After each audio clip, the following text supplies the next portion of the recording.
Reaksi menohok fans Malaysia usai pemain timnas Indonesia Eliano Reinders dipantau Selangor FC. Kata Kevin Dix usai cedera panjang dan berpeluang absen bela timnas Indonesia lawan Cina sama Jepang. Timnas Indonesia versus Rusia digelar September 2025. Badai cedera makin parah di skuad timnas Indonesia. 4 nama alami cedera jelang lawan Cina. Tak sanggup main di Liga Inggris, Calvin Verdong merasa Bundesliga lebih cocok untuk dirinya.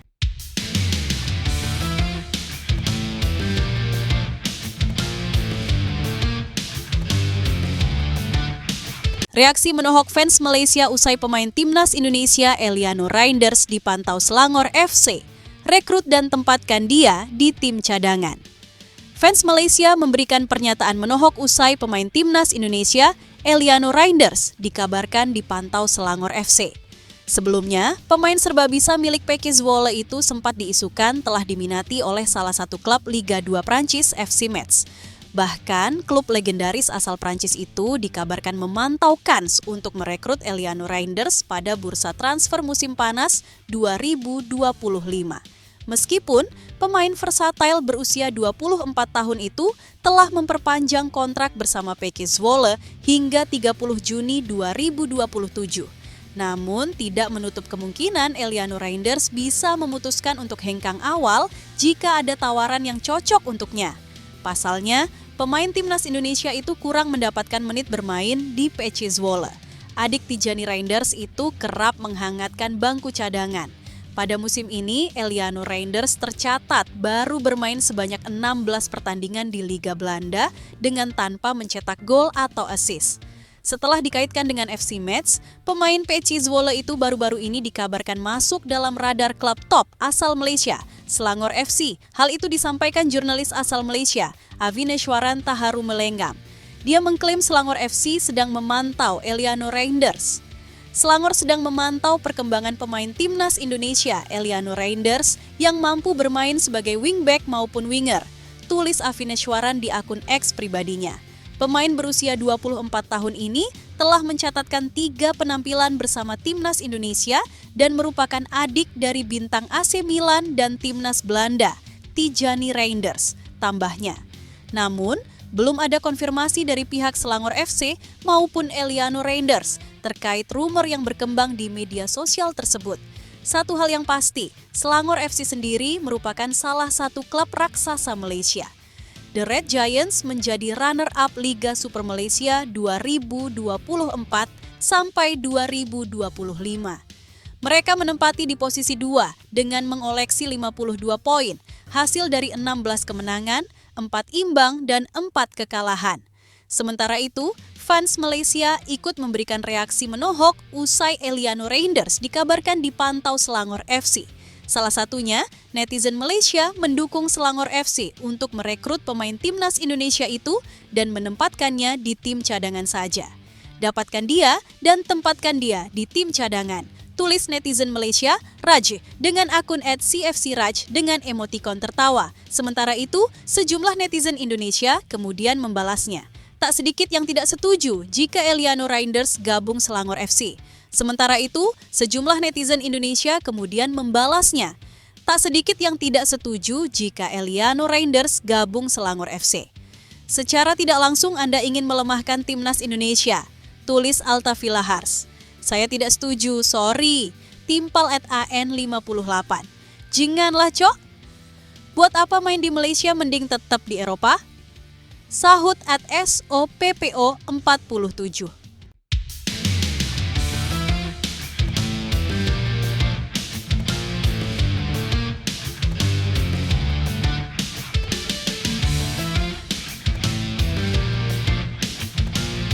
Kata Kevin Dix usai cedera panjang dan berpeluang absen bela timnas Indonesia lawan Cina sama Jepang. Bek timnas Indonesia Kevin Dix buka suara perihal kabar cedera sampai akhir musim yang harus diterimanya. Pemain berusia 28 tahun itu ternyata membenarkan informasi tersebut. Kevin Dix mengumumkan bahwa ia mengalami cedera parah melalui aplikasi X. Pemain keturunan itu kecewa harus merasakan cedera yang membuatnya absen panjang. Kevin Dix tidak bisa melanjutkan 8 pertandingan tersisa bersama FC Copenhagen sampai akhir Mei 2025. Setidaknya, ia harus beristirahat selama kurang lebih 1,5 bulan. Kevin Dix juga terancam absen membela timnas Indonesia melawan Cina dan Jepang pada Juni 2025. Dijadwalkan, timnas Indonesia akan melawan Cina pada laga ke-9 grup C putaran ketiga kualifikasi Piala Dunia 2026 zona Asia. Setelah itu, timnas Indonesia akan menantang Jepang pada laga ke-10 grup C putaran ketiga kualifikasi Piala Dunia 2026. Sebelum pertandingan itu, PSSI meminta Patrick Kluivert menggelar pemusatan latihan di Bali pada akhir Mei 2025. Sejujurnya, memang seperti ini kenyataannya. Saya sangat sedih mendengar berita itu, kata Kevin Dix.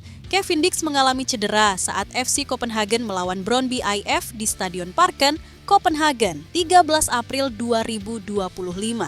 Kevin Dix bermain sejak babak pertama namun harus ditarik keluar pada menit ke-23 dan digantikan oleh Gego Choleshvili. Cedera itu rupanya parah dan memaksa Kevin Dix tidak akan bisa membela FC Copenhagen hingga akhir musim. Selain Kevin Dix, Birger Meling rekannya di FC Copenhagen juga cedera sampai akhir musim. Ini menjadi sebuah kerugian besar bagi Kevin Dix. Sebab, ini menjadi musim terakhirnya bersama FC Copenhagen. Kevin Dix sebelumnya sudah lama membela FC Copenhagen sejak 2021. Ia menjadi pemain idola bagi supporter di Copenhagen. Kevin Dix memutuskan pindah ke klub Jerman, Borussia Mönchengladbach. Ia akan membela Borussia Mönchengladbach sampai 30 Juni 2030. Saya benar-benar tidak ingin tahun-tahun indah saya di FC Copenhagen berakhir seperti ini. Saya memilih untuk tetap berharap bahwa ini mungkin bukan akhir. Tutup Kevin Dix.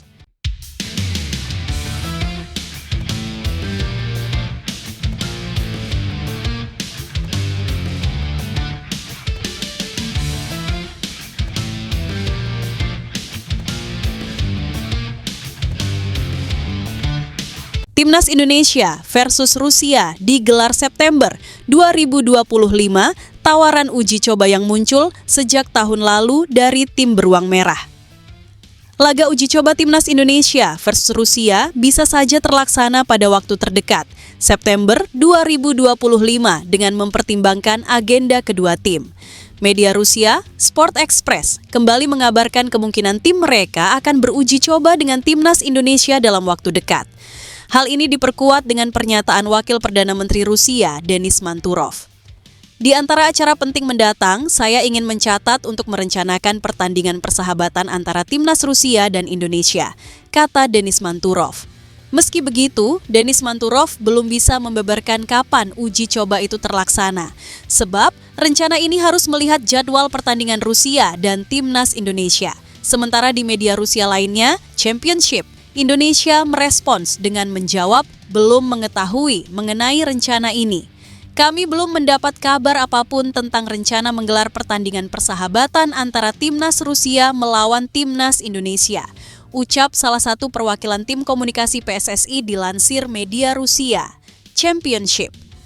Sebenarnya setahun lalu, media Rusia juga sudah mengabarkan bahwa timnas mereka tertarik melawan negara-negara Asia Tenggara dalam laga uji coba, termasuk Indonesia.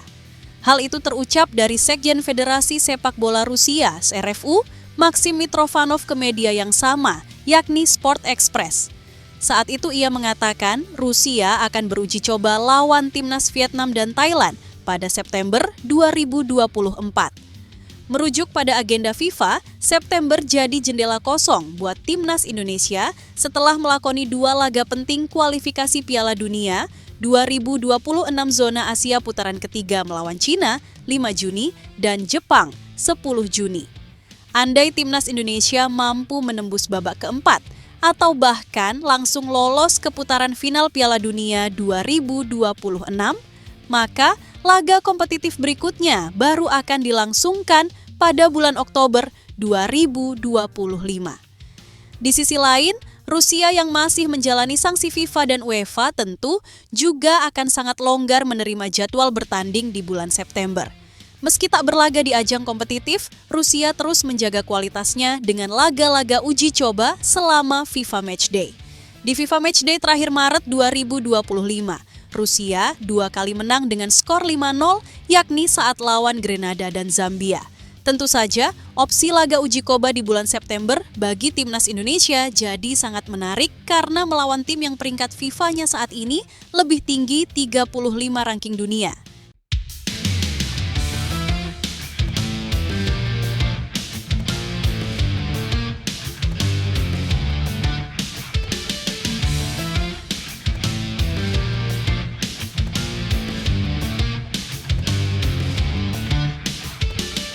Badai cedera makin parah di skuad timnas Indonesia. 4 nama alami cedera jelang lawan Cina.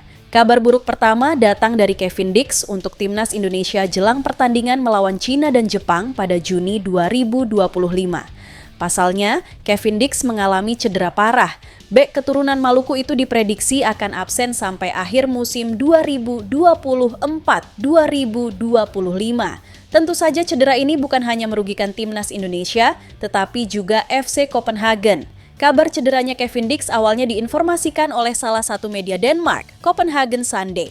Dalam keterangannya di aplikasi X, Copenhagen Sunday mendapatkan informasi langsung dari pelatih FC Copenhagen, Jacob Nijstrup.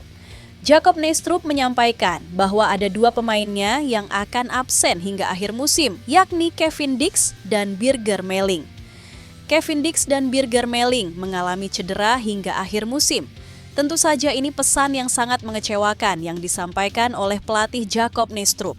FC Copenhagen juga sudah menuliskan pernyataan ini di website resminya sekaligus melaporkan pemain-pemain yang akan bermain pekan ini.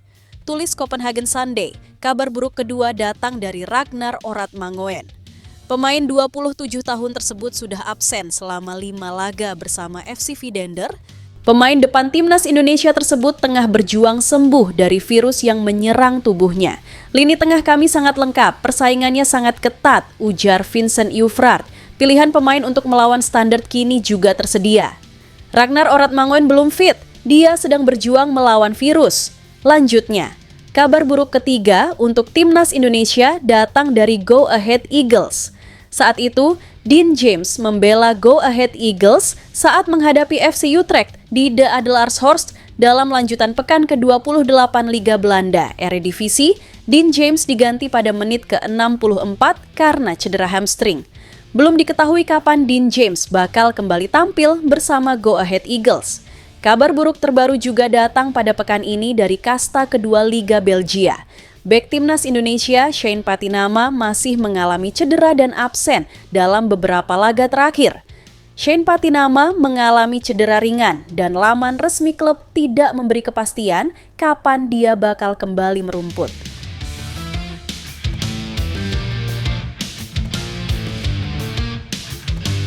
Tak sanggup main di Liga Inggris, Calvin Verdong merasa Bundesliga lebih cocok untuk dirinya.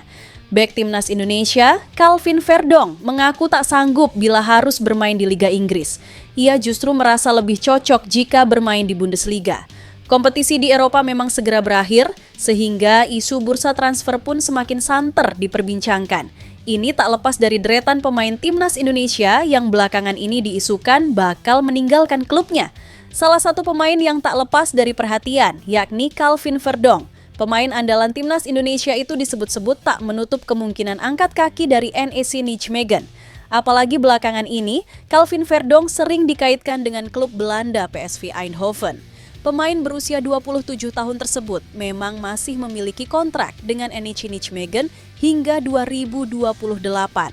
Akan tetapi, Calvin Verdong tak menutup kemungkinan bergabung dengan tim lain apabila ada tim yang tertarik dengannya. Apalagi aksinya bersama NEC maupun timnas Indonesia selalu mencuri perhatian.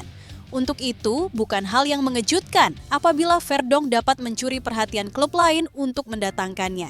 Saat ditanya apakah ia memiliki rencana untuk berkarir di luar negeri, Calvin Verdong mengatakan bahwa ia tak memiliki klub impian tertentu.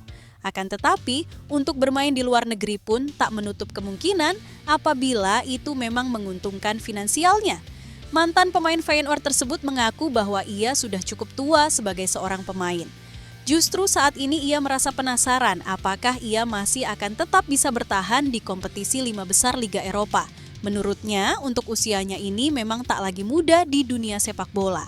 Untuk itu, ia harus mempertimbangkan banyak hal apabila harus pindah ke luar negeri dan bergabung dengan tim lain. Calvin Verdonk bahkan mengaku bahwa ia tak akan sanggup bermain di Liga Inggris.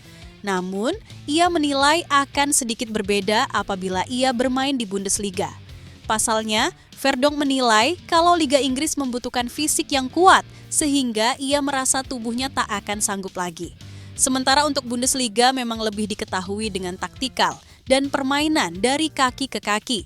Untuk itu, Calvin Verdonk merasa Bundesliga lebih cocok dengan dirinya dibandingkan dengan Liga Inggris. Calvin Verdonk juga menyinggung soal Serie A yang memang ia mengaku tak terlalu mengenalnya. Bahkan Verdonk juga menyinggung soal La Liga, tetapi ia merasa tak begitu tahu. Namun, Verdonk menilai banyak pemain Belanda yang bermain di Serie A dan meski tak banyak yang bermain di La Liga, tetapi mereka tak masuk pertimbangan Verdonk karena ia tak tahu banyak soal kompetisi tersebut. Setelah di Portugal tak berjalan dengan baik, sepertinya bermain di Eropa Selatan bisa menjadi pilihan. Menurutnya, bermain di Portugal tak berjalan dengan lancar karena komunikasi yang tak bagus, sehingga itu mempengaruhinya.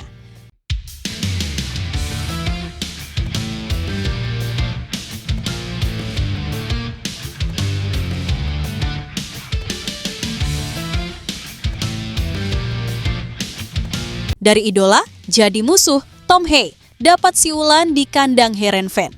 Pertandingan antara Almere City dan SC Heerenveen cukup memanas. Bukan hanya karena rivalitas di lapangan, tapi karena ancaman nyata dari tribun. Tom Hay, mantan pemain Heerenveen, disambut dengan siulan keras dari fans tuan rumah di Abelenstra Stadion. Dilansir dari media Belanda, VNonline.nl, pengamat sepak bola Belanda, Roelof de Vries, menyebut Hay telah melakukan beberapa hal bodoh saat pertemuan tersebut. Namun, ia tak sepenuhnya menyalahkan Hay dan juga tidak mendukung reaksi keras fans yang kini merasa dikhianati. Dia, Hay, mungkin keras kepala, tapi dia tidak takut kembali ke Heerenveen. Saya bisa memahami penonton ketika mereka bersiul, meski saya tidak mendorong hal itu, ujar de Vries. Kekacauan ini ternyata bermula dari keinginan Hay untuk pindah ke Como pada bursa transfer musim dingin 2024. Namun, Heerenveen menolaknya karena mereka sedang berjuang menghindari degradasi dan masih sangat membutuhkan jasanya. Hay disebut tidak nyaman di tim, bahkan dijuluki profesor oleh rekan-rekannya karena sikapnya yang dianggap berbeda. Laga lanjutan Eredivisie Liga Belanda itu berkesudahan dengan skor 2-1 untuk kemenangan Heerenveen. Gol Heerenveen dalam laga itu dicetak oleh Trensko di menit ke-14 dan gol bunuh diri pemain Almere City, Ritmeester van de Kamp di menit ke-36. Sementara itu, Almere City sebenarnya sempat unggul lebih dulu lewat gol Kadile di menit ke-9. Tapi, skor akhir memaksa Heerenveen mengamankan 3 poin di kandang sendiri.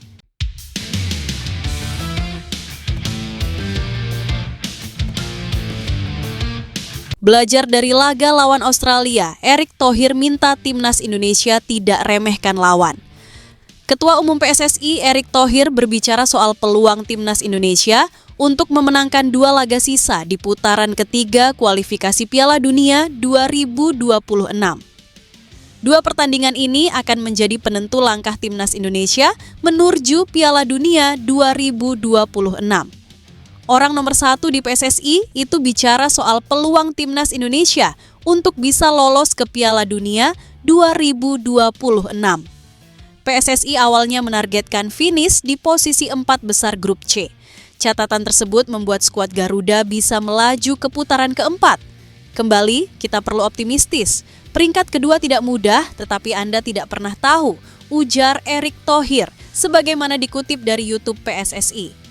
Sepak bola tetaplah sepak bola jika kita menang melawan Cina dan Jepang, di mana hal itu bukan sesuatu yang mudah. Saya tidak ingin meremehkan keduanya, terutama Jepang di mana kita bermain tandang. Namun, sepak bola selalu 50-50, lanjutnya. Erick Thohir pun mengaku belajar dari pengalaman sebelumnya saat pertemuan lawan Australia di Sydney. Saat itu, publik tengah sangat percaya diri bisa mengantongi poin di markas Australia. Kepercayaan diri tersebut bukannya tanpa alasan. Timnas Indonesia saat itu dalam kondisi kuat-kuatnya dan tanpa adanya pemain yang cedera. Sementara Australia kala itu sedang diterpa badai cedera. PSSI juga tak ikutan ketinggalan. Erick Thohir selaku orang nomor 1 berani menargetkan 1 poin di markas Australia. Namun, tak ada yang menyangka bahwa Australia kembali menunjukkan kelasnya dengan menghajar timnas Indonesia dengan skor 5-1. Kegagalan tersebut membuat Erick Thohir langsung mempersiapkan timnas Indonesia lebih serius. Ya, ketika kita percaya diri untuk seri melawan Australia, ya kita dikalahkan 5-1 ya tentu saja. Itu sepak bola, ujar Erick Thohir. Tidak, pada dasarnya itulah sepak bola. Maksudku tidak peduli hasilnya, kamu tidak bisa tidur. Itu benar. Ya, kamu menang, kamu tersenyum, kamu kalah. Kamu seri, sedih, kamu tidak senang. Oh, kamu bilang, oh seri itu bagus. Tidak. Sebenarnya kita harus menang. Kamu bayangkan jika kamu kalah ya. Saya pikir sepak bola selalu tidak cukup tidur. Kadi tapi persiapan di bulan Juni kita harus benar-benar bersiap karena ini hanya 2 pertandingan terakhir lanjutnya.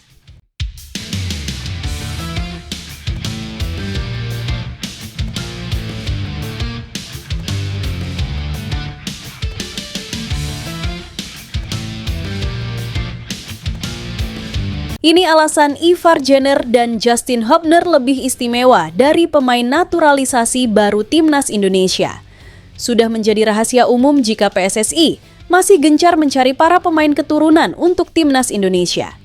Di era Erick Thohir, telah tercatat 19 pemain naturalisasi telah menjalani proses naturalisasi dan menjadi warga negara Indonesia. Jelang laga kualifikasi Piala Dunia 2026 di bulan Juni mendatang, rumor pemain naturalisasi baru masih bertebaran.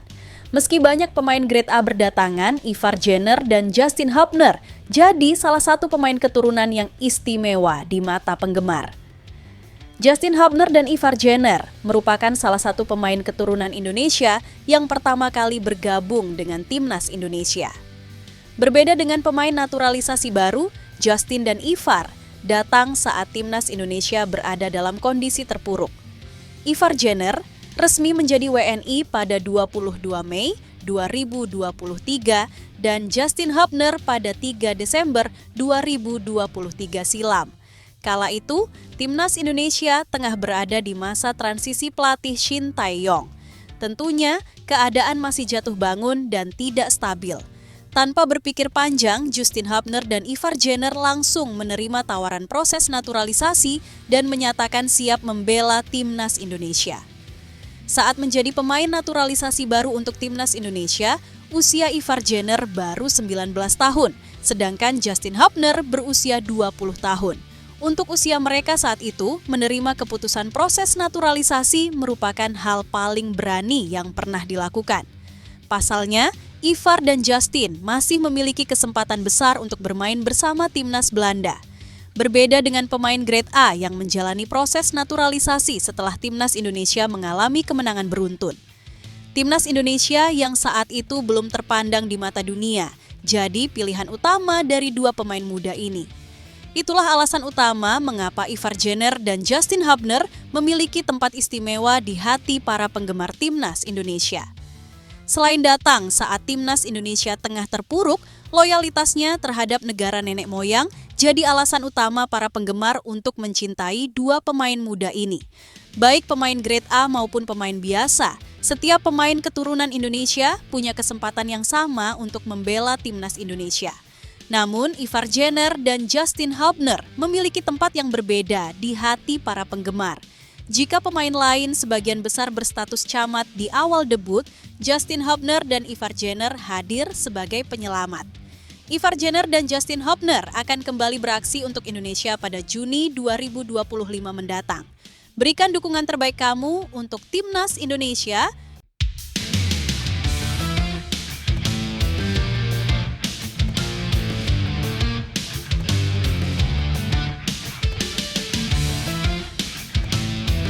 Empoli versus Venezia, Jay Itzes ceritakan ketegangan di ruang ganti usai hasil imbang. Hasil pertandingan Empoli versus Venezia berakhir imbang dengan skor 2-2. Usai hasil imbang tersebut, Jay Itzes membagikan sempat terjadi ketegangan di ruang ganti I Lagunari. Di ruang ganti suasananya agak sulit, beberapa orang marah dan itu wajar, ujar Jay Itzes dikutip dari Tutto Venezia Sport. Kapten Timnas Indonesia tersebut mengatakan alasan utamanya adalah tim asuhan Eusebio Di Francesco kena comeback.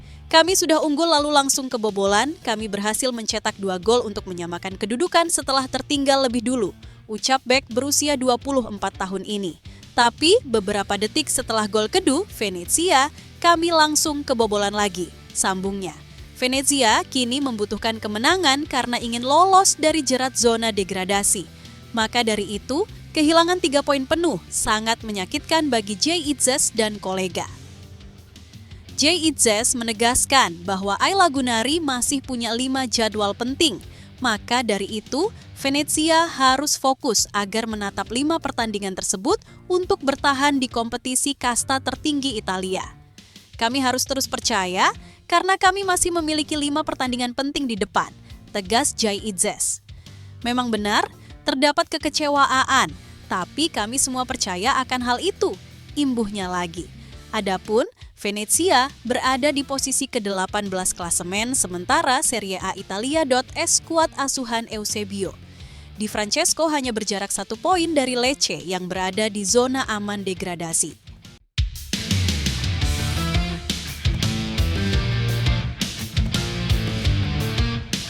PSSI akan segera umumkan pelatih Timnas U20 Indonesia usai depak Indras Jafri. Kursi pelatih Timnas U20 Indonesia saat ini sedang kosong usai PSSI mendepak Indras Jafri. Indras Jafri dinilai tidak sukses membawa Timnas U20 Indonesia ke Piala Dunia U20 2025. Skuad Garuda Muda hancur lebur di Piala Asia U20 2025. Di bawah asuhan Indras Jafri, Timnas U20 Indonesia hanya mendapatkan 1 poin dari babak penyisihan grup C Piala Asia U20 2025. Kata Erick Thohir, PSSI harus segera mencari pelatih untuk Timnas U20 Indonesia, sebab sudah banyak event yang menunggu pada 2026. Meski begitu, Erick Thohir belum bisa membeberkan kandidat kuat pelatih Timnas U20 Indonesia. Kata Erick Thohir, setiap pelatih di level Timnas Indonesia baik dari junior hingga senior harus saling berkesinambungan. Saat ini tersisa pelatih Timnas U20 Indonesia yang sedang kosong. Untuk Timnas Indonesia senior dipegang Patrick Kluivert, Timnas U23 Indonesia dibesut oleh Gerald Vandenburg. Timnas U17 Indonesia masih dipegang oleh Nova Arianto. Ada kemungkinan Nova Arianto naik pangkat ke Timnas U20 Indonesia. Sebab mayoritas pemain-pemainnya saat ini akan berusia 18 tahun. Nova Arianto sudah mengenal karakter masing-masing pemain tersebut. Bahkan Nova Arianto sukses membawa Timnas U17 Indonesia melaju ke Piala Dunia U17 2025. Untuk pelatih Timnas U20 Indonesia akan segera diumumkan, kata Erick Thohir belum lama ini. Selain pelatih Timnas U20 Indonesia, PSSI masih mencari direktur teknik. PSSI sebelumnya sudah mendatangkan Jordi Cruyff sebagai penasihat teknis Timnas Indonesia. Tidak mudah bagi PSSI mendatangkan direktur teknik. Sebab, direktur teknik harus lama berada di Indonesia dan bekerja untuk mengembangkan sepak bola tanah air. Setelah mendapatkan Jordi Cruyff, kami akan cari direktur teknik. Ini kami usaha terus agar selaras antara Timnas Indonesia Senior, U23, U20, dan U17. Jangan sampai tim-tim ini berseteru dan bermusuhan, kata Erick Thohir.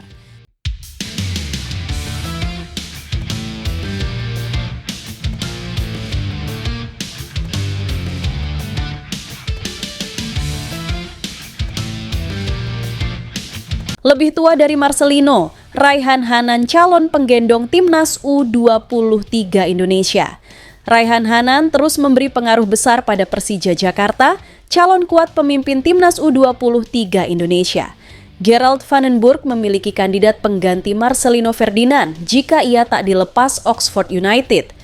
Marcelino baru berusia 20 tahun sehingga masih memenuhi syarat umur untuk Timnas U23 Indonesia. Meski begitu, PSSI sebaiknya tidak lagi mengandalkan Marcelino di timnas U23, mengingat ia sudah berlevel timnas senior. Lagi pula, Oxford United kemungkinan besar ogah melepas pemain untuk agenda di luar kalender FIFA. Agenda timnas U23 yang sudah menunggu yaitu Piala AFF U23 2025 pada Juli mendatang. Pada masa tersebut, Marcelino bakal menjalani masa pramusim bersama Oxford United. Oleh sebab itu, PSSI dan Gerald Vandenberg semestinya mengandalkan pemain lain. Terdapat Tony Firmansyah yang menjadi jangkar Persebaya Surabaya setelah lulus dari timnas U20. Jika Tony bermain di jantung permainan, Raihan Hanan bersama Persija Jakarta bermain lebih ke depan. Raihan terlahir pada 2 April 2004, yang berarti 5 bulan lebih tua dari Marcelino. Meski begitu, Raihan bisa menjadi the next playmaker timnas U23, seperti yang dilakukan Marcelino di Piala Asia U23 2024. Pemain yang mengidolakan Pedri tersebut menjalani musim terbaik di Persija dengan mencetak 5 gol dan 3 assist. Dalam 2 laga terakhir, ia selalu berkontribusi dalam gol Macan Kemayoraon. Melawan Persebaya, ia mencuri bola dari kawalan Hernando Ari dan melepas tembakan dari sudut sempit yang menjadi gol indah. Menghadapi Persik semalam, ia memenangi penalti setelah pergerakan liatnya diganjal pemain lawan yang dieksekusi oleh Ondrej Kudela. Bisa dijamin, Raihan merupakan salah satu nama teratas dalam daftar panggil Vandenberg. Kita siapkan 60 pemain, berikut datanya, kata Waketum PSSI Zainuddin Amali. Videonya kami serahkan kepada PSSI melalui pelatih di U23, Gerald Vandenberg. Silakan pilih, jadi kami menyiapkan, kemudian kami serahkan kepada PSSI.